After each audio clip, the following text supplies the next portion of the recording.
Hi, this is Terry Bolt.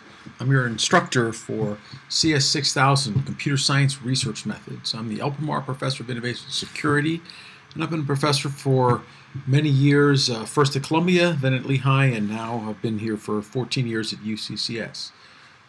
This particular course, we're going to get you to understand how to begin your process as a PhD student of getting deep into research. We'll give you many research papers to read. You're going to hear many research talks, and you're going to give a talk as well. In this class, if the paper is published or the talk that the paper is based on is published, you're free to discuss this anywhere, even online. However, we'll have some things in this class where it will be unpublished work the students are working on now, and it might have been submitted and currently under review, but it's not officially published. We'll remind you, and I'll remind you throughout the semester, treat that material as confidential. Don't show it to anyone outside of this class. Don't talk about it online. Obviously, you can do research and talk about it inside Blackboard as part of this class, but don't talk about it outside of this class because you don't want to have anyone get scooped. So in this class, we want you to be ready to put yourself in the mind of the reviewer, of the author, of the researcher, as the presenter, as you'll need to be each of these as part of your career, and we're going to get you to go through each of these. A little bit of ground rules for the course. First, try to understand. If at any point you don't think you understand something, you can ask me in class or ask me by email, text me, whatever, however you want to communicate, but don't go too long where you don't understand. Now, sometimes in my response, I'll tell you that that ambiguity that you're feeling is part of what we expect you to do. So then you'll need to move forward with a level of ambiguity, but once you understand that that's important, you'll be okay. Don't be afraid to comment on other people's work. Ask questions, but when you're making comments, you want to be constructive, be polite, and don't be afraid to criticize them constructively, but keep it constructive and polite. Important in this class is be prepared to do the work on time. You're going to have lots of reading and lots of work to do, and if you let it slide by, all of a sudden you'll have more than you'll be able to accomplish in a reasonable amount of time. Grading in this class will be 35% based on your writing assignments. You'll have a couple of iterations of your final paper that you'll be graded on, and some other small writing assignments. You're going to give an oral presentation of papers in this class. That'll be 15% of your grade. 50% of your grade is really the stuff you do every week. Class participation and discussion in the online journals, and 25% for your weekly journal. Your weekly journal is going to be your chance to reflect on the reading you've done this week, the insights that gives you with respect to your research, the questions it raises with respect to your research, and also questions and insights with respect to your own process as a researcher. I will go through those generally before class so that I have a better feeling where we are and can address more common issues in class, and I might also just comment on them individually. Class participation is your role when we're having presentations, being engaged in those, asking questions, answering questions if we ask them of you. And the online discussion will be where we talk about various research things. You'll find the weekly journal and the discussion forum inside Blackboard in your portal. And each week you're to do a weekly journal. I won't send out reminders. You are adults. This is not high school, so I'm not going to send out reminders that stuff is due. You have a weekly journal due every week. The discussion forum, there will be times when I'll tell you there's actually things due. Otherwise, you can also feel free to use that as a place to discuss among yourselves ideas, techniques, and tactics that you might find useful within this class. So this class is to get you involved in computer science research methods. So let's start with really, what's the role of research? What is it? Well, one of the things about research is it should be about some problem that encourages you, so it has enthusiasm for you, and is of interest for others. So you can do research. Computer science is an aesthetic field. You can study an algorithm that solves problems, any problem you want. But if no one else cares about the problem, or if you're not enthusiastic about the problem, it's really not going to lead in general to good research. So you want to find something that has a balance of what's encouraging and enthusiastic for you and still of interest to others. It is often generated from the thought, what we've got now or what's in the past isn't quite good enough. We can do better. And once you start thinking about how you can do better, you've already identified a problem and you've identified a need to make the solution to that problem better. Of course, it doesn't always lead that way. That's where it starts, and you wander through a path of what you can do to actually make things better, how you can actually get there, and how you can advance the work. But at least it starts from trying to make something better. It consists of work that leads to a meaningful contribution and evaluates that contribution. It's not enough for you to have built it. You have to evaluate it with respect to other people's work. And in general, it has to generate a better solution to the problem in some way that you can say it advances the state of the art. Sometimes that will be on a measure different than what the previous works have done, but that's okay. If, for example, the previous works were all about security and you decide that you have a solution that's just as secure or maybe just a little bit less secure, but adds significantly to users' privacy, then you can make a trade-off that advances the state of the art in some new dimension. If it's going to be research, it needs to be shared and used to have an impact. We're not interested in you writing the great American research paper, sticking it in a drawer so that no one else will ever see it. Then it's not really research, that's just idle curiosity. You're going to have to publish it, and we're going to talk a lot about how to get it published. And if it's going to be used, it probably will need to be reviewed before most people ever consider using it. Once your name is big enough, people might actually just try and use it because you're famous or some celebrity's famous, but in general, people want things that are reviewed before they're going to consider using it. So that means you're going to have to figure out how to get it through the reviewing process, one of the things we'll be talking about through this class. So I want to come back to a slightly broader definition of research. We're going to look at what Merriam-Webster defines it as. And one of the reasons to look at this is that many people come into this class thinking of research more related to what they did as research in previous classes, maybe in high school or some undergraduate writing classes. Webster defines it as careful or diligent search, studious inquiry or examination, or a collection of information about a particular subject. And while all of those are formally true, that's not what we're going to mean as research in computer science. We're now doing PhD level research. We have to do something that isn't just a study, but something that leads to new ideas, discoveries, and advancing the state of the art. So it's not enough to just do a diligent search. Your search has to lead to something. It can't just be a collection of information. It has to be a collection of information that is better than or advances what was known before it. So for us, it's a combination of investigation of past works and efforts that in the present that will help others in the future. Our goal is to do something that makes the world better after your research is done, and it has to do that by doing things better than what was done in the past. Research is also, for many people, sort of an odd collection of opposites. It's at the same time both fun and frustration. Parts of the time you'll be exhilarated. We sometimes describe it as a roller coaster. You'll be very up, and then you'll get rejections or whatever, and things will drive you down. Research is often a collection of small steps, and every now and then you got to step back and see the larger insights that come from all those steps. It's building on the works of others, but contributing your own work to that. If you don't relate it to other people's work, you won't get very far in doing your research. So in the end, it's finding and developing something that impacts the world. Okay? And here's a couple of things that research isn't. Maybe that'll help you understand where people often run into problems. Research isn't just playing with technology. It isn't having a good time putting together the latest state of the art and playing with it. You have to do more than that. It isn't book reports. It isn't just reading papers and reviews and whatever. In some fields, that kind of work, which is reading of others and interpreting them, is what they call research in some fields. But in computer science, that just doesn't cut it.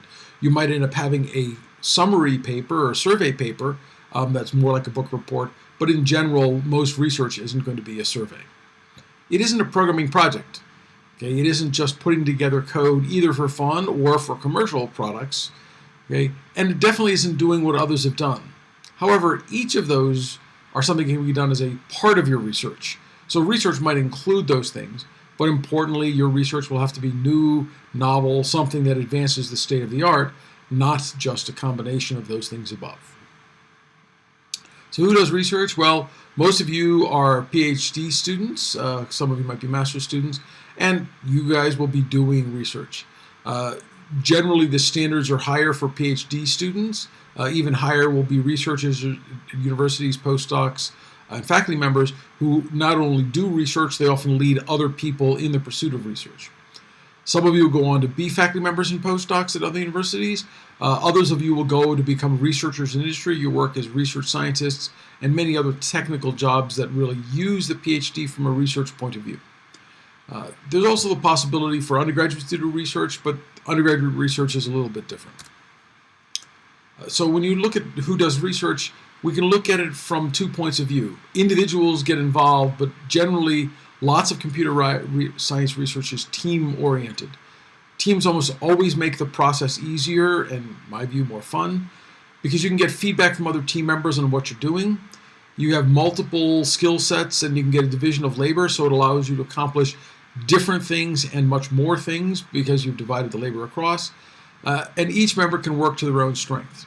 So when you think about doing research as you're pursuing your career, think about not just what you can do, but who's got a good team that you might be a part of and how you might be able to work across those. So as I said, the scopes of research, or what you do as a researcher, is a little bit different. For PhD students, we have higher expectations. You're expected to really contribute at the global, at the world level. You're going to be doing background investigations on all past work, not just 1 or 2 past papers that you found relevant, but all the past relevant work. And you're going to be making meaningful additions to the world's knowledge. You're going to be publishing on the world stage. It doesn't matter that you're here at UCCS. The world's your stage, and that's where you will perform. If you're an MS student in this class, you're going to be really contributing it more at the local and national level. Your background investigations will really be at the university up to the world level. Ideally, you can be doing the same as a PhD student, but you might be looking at a much more narrower problem, and you're going to make a meaningful addition to the university up to the world level of knowledge. So you might, for example, be doing a comparison of 2 things that have never been compared, but for which most people expect they know what the answers are, or for which even if the answers aren't known, it's not going to significantly advance the state of the art to know how to compare those 2 tools. And for undergraduate research, they're often really in the process to get in, learning what the process is and get started down the path. Again, they can be doing projects that will be more difficult to publish, but still are adding to the knowledge base in a smaller level. So we can look at what kinds of research people can do. We can talk about qualitative versus quantitative research. In quantitative research, we use mathematical models, software, statistical analysis, formulaic or numerical analysis to analyze results. And the main approach are either discovery, analysis, looking at causality, trying to do predictions, generation of findings, and the results are often of the form, quantitative form. This solution is n% better using some metric. Lots of computer science research, in fact I would say the majority of computer science research tends to be quantitative and is an advancement where something is better than a previous solution in some dimension that is important for what the problem is. In qualitative research, as its name suggests, it's not quantitative. We're using non-numeric techniques to analyze results. So the main approaches are sometimes similar in terms of their going after discovery, but more often there's things like analogy, understanding and relationships to other problems, and the results are often, here's a new problem, and here's a way to solve it. And since it's a new problem, there is no real comparison to a previous solution. It's here's a way of solving it. Within that, you can mix the 2 and you can combine quantitative analysis after you've had your new problem. You can say, well, here's an obvious way to solve it, but here's a much better way to solve it, and then have a little bit of the 2 together. So when you're looking at qualitative research in some areas of computer science, this would also include things where you're really looking at users and user satisfactions, which may have a quantitative statistical analysis point of view, or it may be more qualitative. Here's what people think about the problem, the security, the privacy, how easy it is to use. There are some other techniques, things we call the pragmatic and mixed methods, where you don't really start out saying I'm going to do it one way or another. It's generally problem-driven. The approach will then combine some analysis that's quantitative and qualitative, using the right tool for a given task. Again, looking at things like user interfaces, you might have some parts of it that are quantitative, where you're doing statistical analysis on user preferences, but also qualitative approaches where you read through or analyze the text of their answers to get qualitative interpretations that give you insights as to what mattered in the answers. Finally, there's an area or type of research that is sometimes used, you will find it now and again, called advocacy or participatory research methods, where you really start off with a predefined agenda. It's often focused on improving the outcomes for a group of generally marginalized people. So if I'm trying to do something to improve privacy, in fact, you may not know exactly what it is, but you have some predefined agenda of, I want to advocate for this, people who don't have certain abilities to get protect their privacy in some countries or whatever. The techniques here have to be a little bit different. They may draw on either quantitative or qualitative approaches in doing it, but you're really trying to solve a problem for which there's no easy or direct way of measuring it, because you have this predefined agenda and you're generally working with larger groups of people for which it becomes difficult to do. Lots of areas of social science will have this. If you're doing something that crosses over with computer science applied to social sciences, psychology, and some areas like privacy, you might run into some of these. In general, these are very difficult areas to be successful at if you're a starting researcher who doesn't have ties to large groups that have access to the kinds of data and policy issues that would be addressed by these. So there's a couple of approaches to CS research. Coming back to the sort of more common approach, you sort of attack a known problem, you find and compare tools to solve it. And your goal is to find, compare, or develop tools that allow you to solve the problem better than anyone else has solved it before in some way in which you're going to solve it. Or the other main approach is formalize a new problem and then attack it. And you'll probably along the way have to make up something to compare against, because people expect some level of comparison. But in general, if it's a new problem, a big part of the effort is formalizing what that new problem is, arguing why it's important, relating it to previous problems, and then coming up with solutions to it.